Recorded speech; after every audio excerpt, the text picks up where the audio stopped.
"I am to marry your dearest friend," said Aldous, the Duke of Sableforth, and he watched Clarissa Marrow's face across the length of the candle-lit table for the flinch he was certain would come. It did not come. She lifted her fork, cut a small square of the roasted pheasant, and considered it with the mild attention of a woman deciding whether a thing was worth her chewing. The chandelier above them held 200 candles, and every one of them, it seemed to the Duke, was arranged solely to illuminate the fact that she had not looked up. "How pleasant for Lady Georgiana," she said. "She will make a magnificent duchess. Pass the salt if you would." There were 11 other people at that table, and not one of them had heard the sentence he had aimed like a pistol at her alone. He had spoken it low beneath the general clatter, a private cruelty dressed as confidence. He had spent 3 days composing it. He had imagined in the composing a dozen reactions, a paling of the cheek, a tremble of the lip, a hasty excuse to leave the room, perhaps even the small vindicating shine of tears held bravely back. He had imagined every response but the one he received, which was a request for the salt. Aldous did not move. His hand, which had been resting near the silver cellar precisely so that he might have the pleasure of not passing it, lifted the little dish and set it before her. "Thank you," Clarissa said, and salted her pheasant. He had known her 7 years. He had known her since she was a girl of 18 come to Sableforth Hall as companion to his late aunt, a poor cousin of a poor branch, with a straight back and a sharp tongue and no dowry to speak of, and he had spent 7 years being irritated by her in a manner he had never troubled to examine. She corrected his Latin. She won at chess and did not have the decency to pretend she had not meant to. She read his aunt the newspapers with a dry inflection that made the old woman shriek with laughter, and when the old woman died, Clarissa had simply stayed, kept the household books, managed the servants, ran the whole vast machine of the estate with a competence that made the stewards nervous. Because there had been nowhere else for her to go, and because, though he would not have admitted it under torture, he had never once told her to leave. He had told himself he tolerated her. He had told himself she was useful. And then, 3 weeks passed, in a moment of appalling clarity, he had understood that he watched the door of any room he entered to see whether she was in it, and that this had been true for some years, and that he was a fool. The knowledge had frightened him. A Duke of Sableforth did not marry a dowerless companion. His father would have risen from the family vault to forbid it. Society would have laughed, and Aldous had spent his entire life arranging things so that society did not laugh at him. So he had done what frightened men do. He had reached for a defense. Lady Georgiana Fenwick was suitable, wealthy, well-connected, and dull as a Sunday sermon, and he had let it be known that he might, perhaps in the fullness of time, offer for her. And tonight at dinner he had told Clarissa to test her, to learn whether she felt anything, to force her hand where his own was too cowardly to move. She had passed him nothing. She had asked for salt. "You are very calm about it," he said, and hated the smallness of his own voice. "Am I to be otherwise?" Clarissa turned to him at last, and her eyes gray, unhurried, faintly amused, the eyes of a woman who had watched him lose at chess 100 times settled on his face. "You are a duke. Dukes marry. It is nearly the whole of what you are for. Lady Georgiana has £30,000 and a profile like a coin. I congratulate you both, and I shall want the guest lists by Friday if the wedding is to be managed properly." "You will manage my wedding," he said. "I manage everything else," she said. "Why should your wedding be spared?" Down the table, old Colonel Fenn was telling the story about the fox and the bishop for the 4th time that season, and the ladies were laughing in the practiced way that ladies laughed at colonels, and the footmen moved along the walls like well-trained shadows, and Aldous, Duke of Sableforth, sat in the middle of all of it and felt the ground he had stood on all his life go soft beneath him. He had wanted her to plead. He understood that now with a hot, humiliating certainty. He had wanted her to beg him not to, so that he might have the pleasure of being begged, so that he might refuse and feel the size of his own importance, and then, perhaps, in his own time, relent. He had wanted her small so that he might feel large, and she had refused to be small. She had looked at his cruelty and passed it back to him with the salt, and in doing so had shown him precisely how large she was, and how mean he had been, and he found that he could not eat. "The pheasant is dry," he said, for something to say. "It is not," said Clarissa. "You are simply not hungry, which is unusual in you and interesting." She returned to her plate. "Was there something else you wished to tell me over dinner, your grace, or have we exhausted your announcements?" The dinner ended as all his dinners ended, with the ladies withdrawing and the gentlemen left to their port, and Aldous sat among his neighbors and did not hear a word they said. Colonel Fenn was again upon the subject of foxes. Sir Marcus Ide was explaining, at length, and to no one, why his hounds were superior to every other man's hounds in the 3 neighboring counties. The port went round, and Aldous turned his glass by its stem, and thought only of the small square of pheasant and the request for the salt. He had made a study of Clarissa Marrow over 7 years without ever admitting that he was making one. He knew that she rose before the servants, and that the lamp in her study was often the last light burning in the hall. He knew she took her tea without sugar and her disappointments without complaint. He knew she had come to Sableforth at 18 with a single trunk and a letter of recommendation from a clergyman who had since died, and that the letter had described her as a young person of unusual sense and no expectations, and that both halves of that description had proved exactly true. He knew she had refused, over the years, at least 2 respectable offers from respectable men, a widowed apothecary in the village and a curate with a squint, because he had overheard the refusals or the aftermath of them, and had felt, on both occasions, a savage and unaccountable satisfaction that he had not troubled to name. He named it now over the port. Jealousy. He had been jealous of a squinting curate. He, the Duke of Sableforth, had spent an evening in a black temper because a poor companion had been asked to marry a man with a living of 200 a year, and he had told himself at the time that it was because good staff were hard to keep, and he had believed himself, because a man will believe almost anything sooner than the thing that frightens him. He thought, too, of the chess. It had begun in his aunt's time. The old woman had liked to watch them play of an evening, had said it was the only sport in the house worth the candles, and after her death the games had simply gone on, twice or thrice a week, in the small drawing-room, without either of them ever proposing to continue them. He was the better player, or believed himself so, and for the first year Clarissa had let him win, in the courteous way of a companion who understands her place. And then one October night she had stopped letting him win. She had taken his queen with a knight's move he had not seen coming and had said mildly, "I have been losing to you for a 12-month, your grace, and I find I no longer have the patience for it," and had proceeded to beat him soundly, and had beaten him, more often than not, every week since. He had pretended to be affronted. In truth, those defeats were among the dearest hours of his life, though he had not known it, for they were the only hours in which anyone in England treated him as a man to be bested rather than a duke to be flattered, and he had gone to them, week upon week, the way a thirsty man goes to a well, without ever once asking himself why he was thirsty. When the gentlemen rejoined the ladies, Clarissa was gone. She had done her duty by the drawing-room, seen the tea-things brought, the candles trimmed, Lady Georgiana settled at the pianoforte, and had withdrawn to her ledgers, as she always did, invisible again, the machine of the house humming on around her while the guests it served forgot she existed. Aldous stood in the drawing-room doorway and looked at the space where she was not, and Lady Georgiana played something pretty and difficult, and looked up at him from under her lashes in the manner of a young woman who has been told a duke is nearly hers, and he smiled at her because it was expected, and felt like a thief.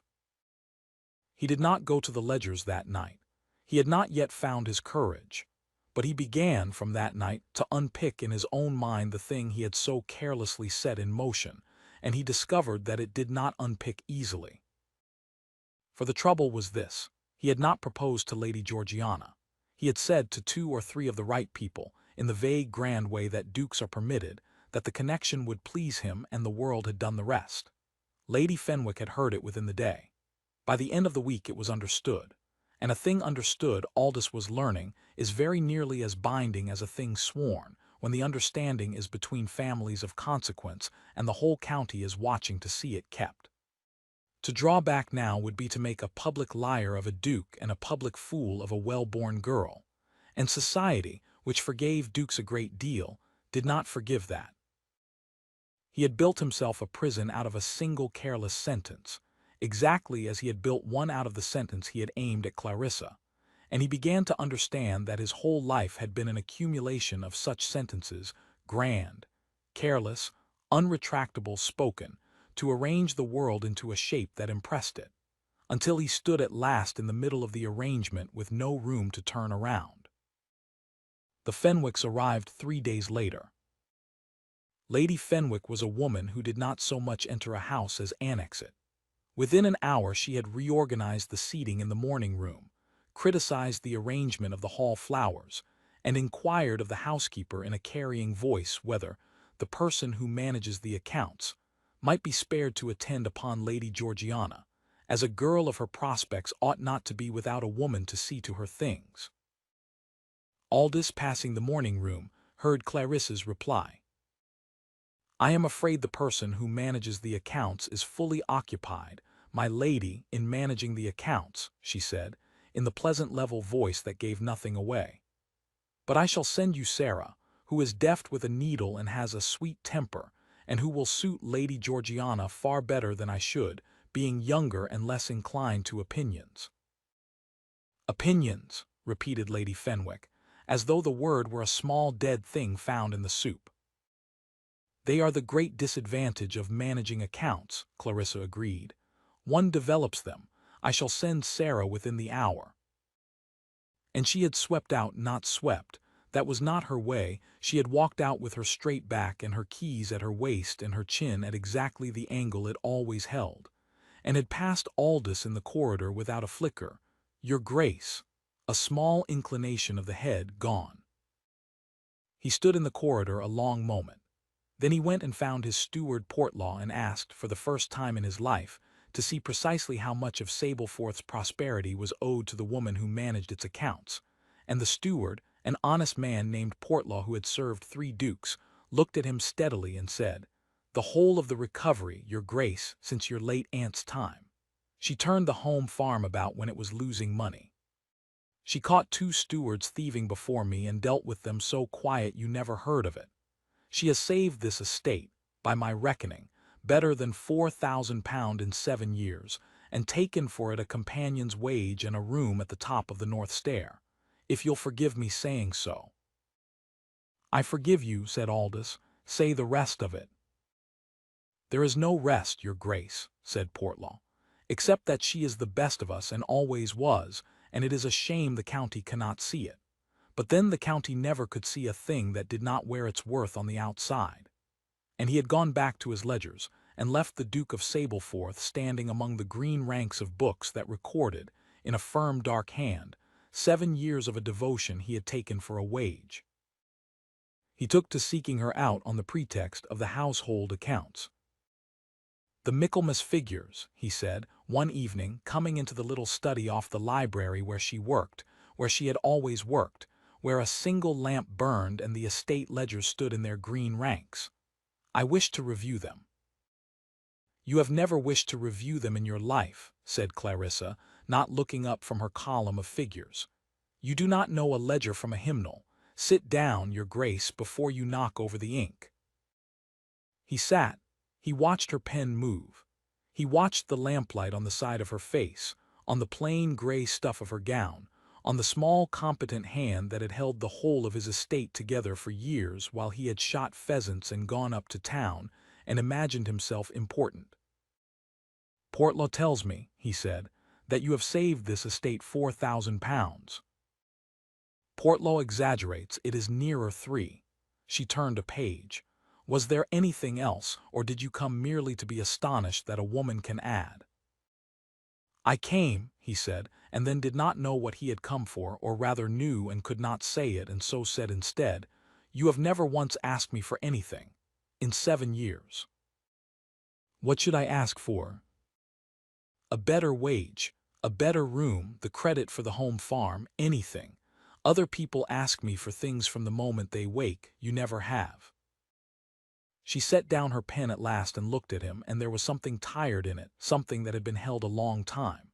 If I asked you for things, she said, I should be one of the people who ask you for things, and you would look at me the way you look at all of them, as a demand to be weighed and granted or refused. I did not wish to be weighed, Aldous. I wished to be— She stopped and pressed her lips together and picked the pen back up. It does not signify. Do you want the Michaelmas figures or not? You wish to be what? Useful, she said to the ledger. I wish to be useful. It is the only thing a woman in my position may safely wish to be. Everything else is a door that does not open, and one learns not to stand in front of doors that do not open, or one spends one's whole life bruising one's nose. He was quiet a moment, and if a door were to open— Her pen stopped. She did not look up. Doors do not open, Your Grace, for persons who manage accounts. Lady Fenwick was quite clear on the point this morning. We develop opinions and are otherwise without advantage. A breath.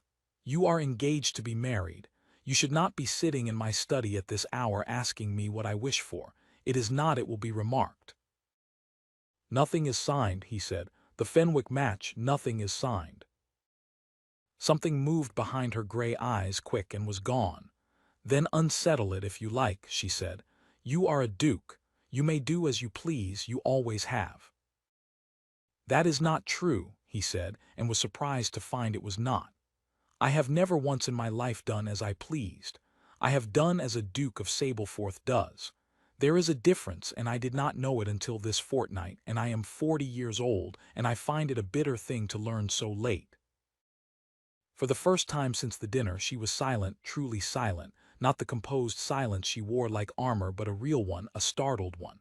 Her hand had gone still on the page. And then she said very low, not looking at him, Do not raise a thing in me you do not mean to answer for. I am not a girl. I have made my peace with what I am and where I sleep, and I do not sleep the worse for it, but I could— She stopped. Her jaw tightened. I could be made to sleep the worse for it, if a man who did not mean it were to sit in my study by lamplight and speak to me as though a door might open. So do not. I ask you the one thing I have ever asked you.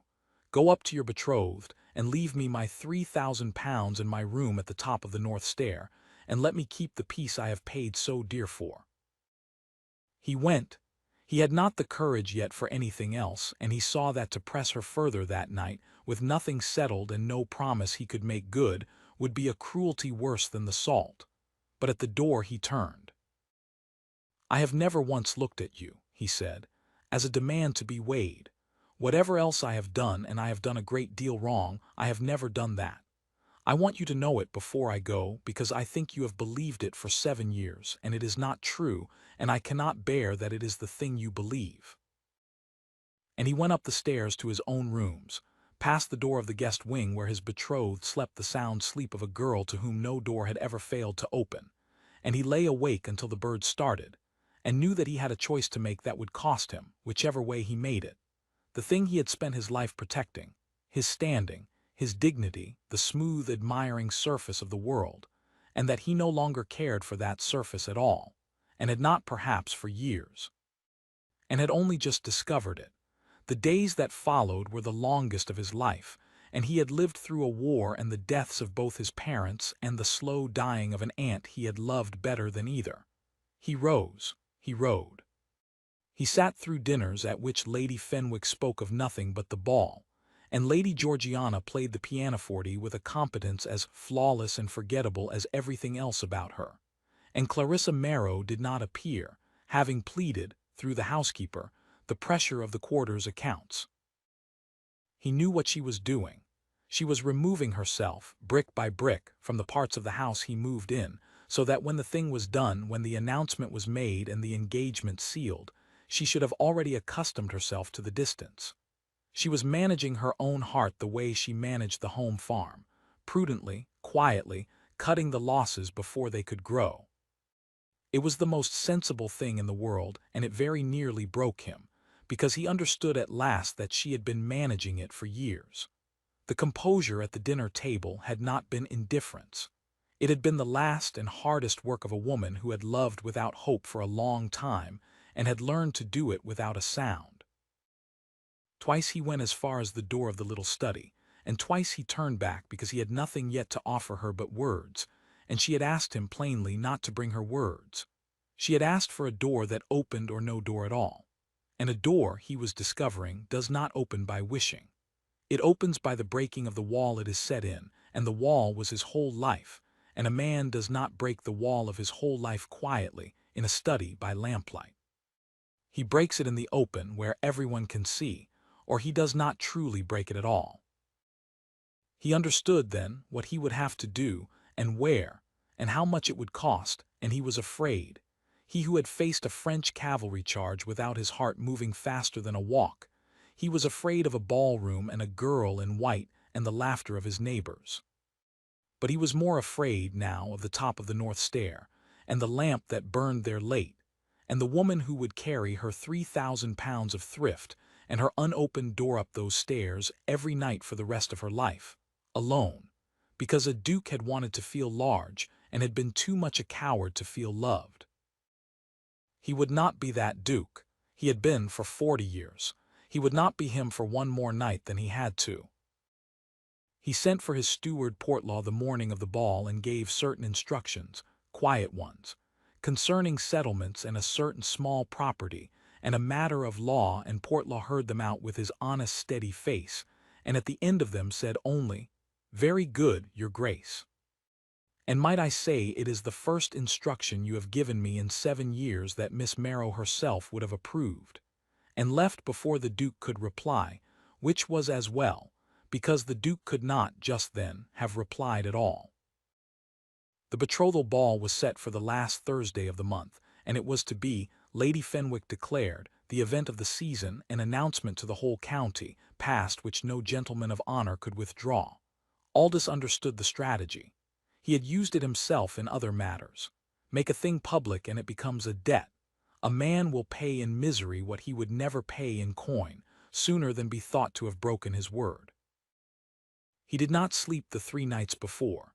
He walked the long gallery of the hall in the dark, among the portraits of the dukes who had made him, all of them married to the correct women, all of them, he thought, staring down at him with the smug certainty of men who had never once in their lives asked for the salt and been outmaneuvered by it.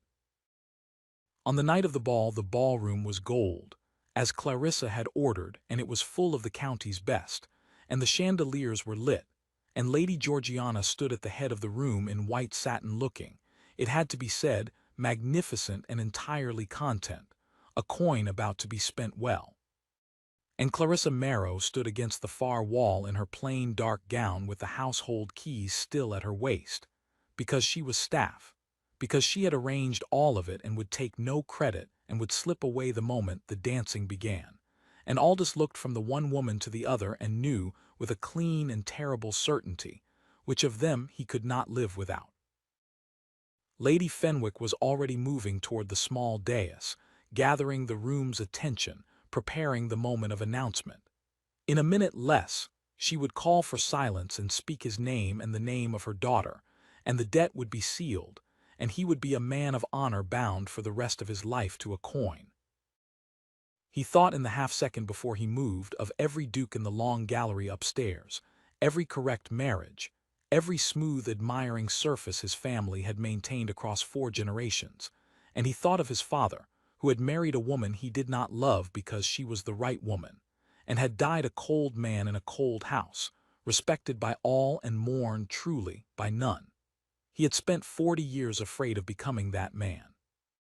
He saw now that he had been becoming him all along, by the very carefulness meant to prevent it, and that there was exactly one act left in the world that could turn him from that road, and that it would take him 3 seconds and cost him the good opinion of every soul in the room, and that he had never in his life wanted anything so little as he wanted their good opinion now. He crossed the ballroom. He did not cross it toward the dais. He crossed it toward the far wall, past the astonished faces, past Lady Georgiana's parting lips, past the whole staring gold-lit county, and he stopped before Clarissa Marrow, who watched him come with an expression he had never once seen on her. No composure in it at all, only a naked and unguarded fear. The fear of a woman who has spent a fortnight bracing for a wound and cannot bear to have the hope of its healing raised and dashed in the same public breath. "Do not," she said, very low. "Aldous, do not do this to me in front of them, whatever it is. I have kept my dignity through the whole of it. Do not take it from me now for a gesture." "It is not a gesture," he said, and his voice, to his own surprise, did not shake. "I have made one announcement over dinner, and it was a lie, and I have spent a fortnight being punished for it, and rightly.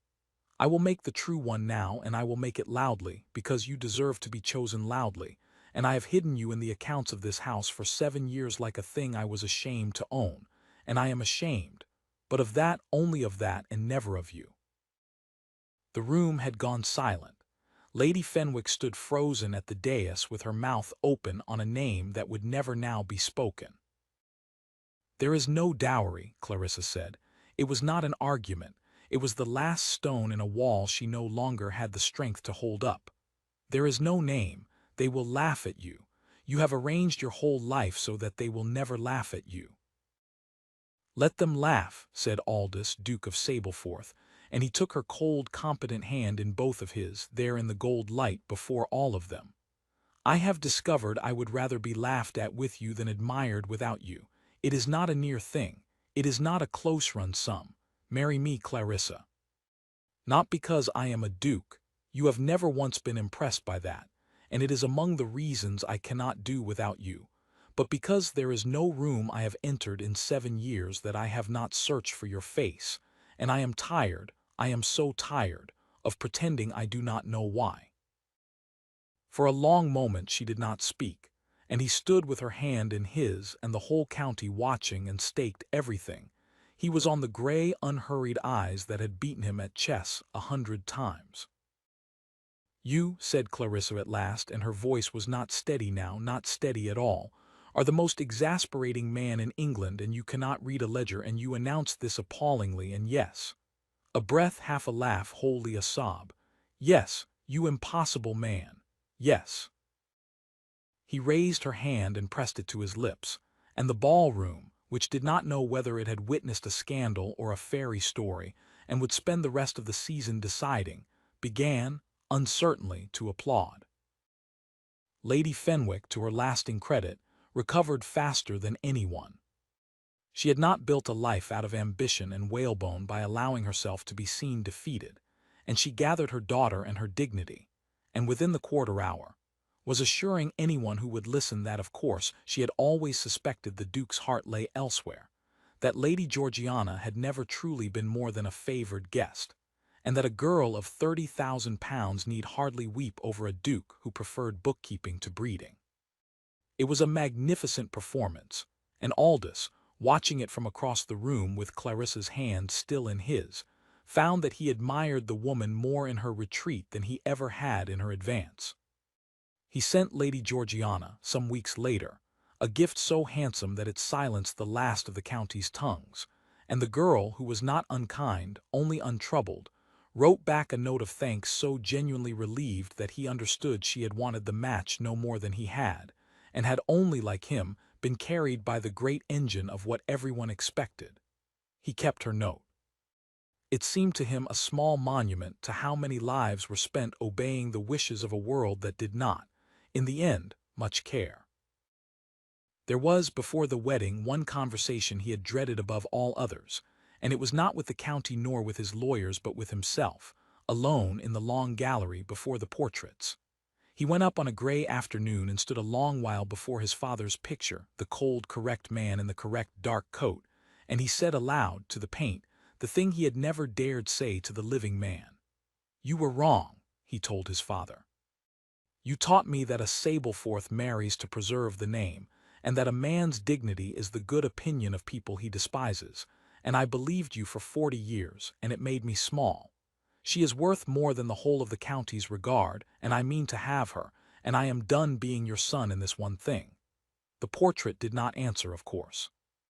But he came down the gallery stairs lighter than he had gone up them, and he never afterward feared that painted face again, and he thought that perhaps the laying of ghosts was less a matter of magic than of finally saying, out loud and to their faces, the words one had swallowed while they lived. They were married in the spring, in the village church at Sableforth, with the household in the front pews and Lady Georgiana, who bore no grudge, having secured within the month the Marquis with £40,000 and a far better profile, sending a handsome gift.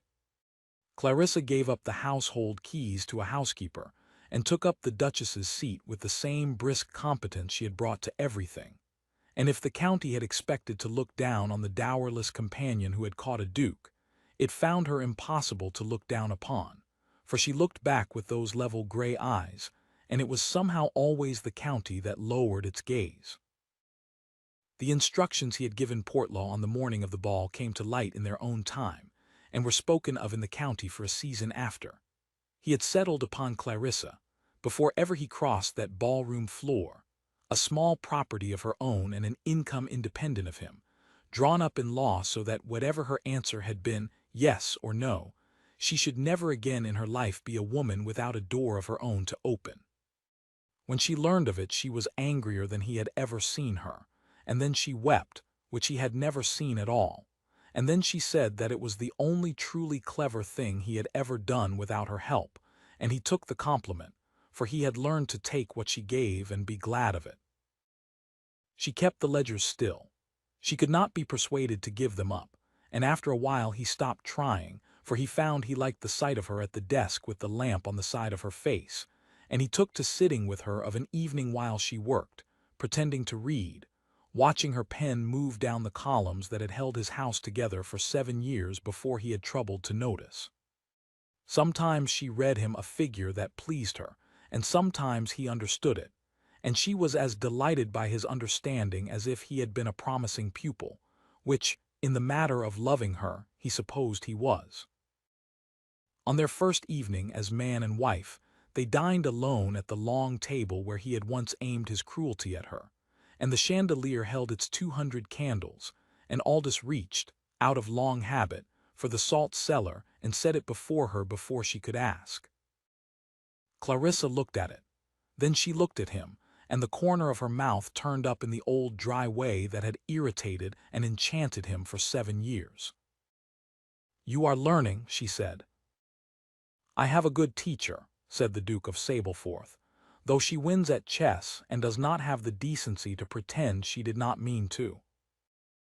"I never will," said his Duchess, and passed him the salt he had not asked for, because she had learned over 7 years exactly what he needed before he knew to want it, and because that, in the end, and not the dowry the county had wept over, was the whole of what a marriage was made of.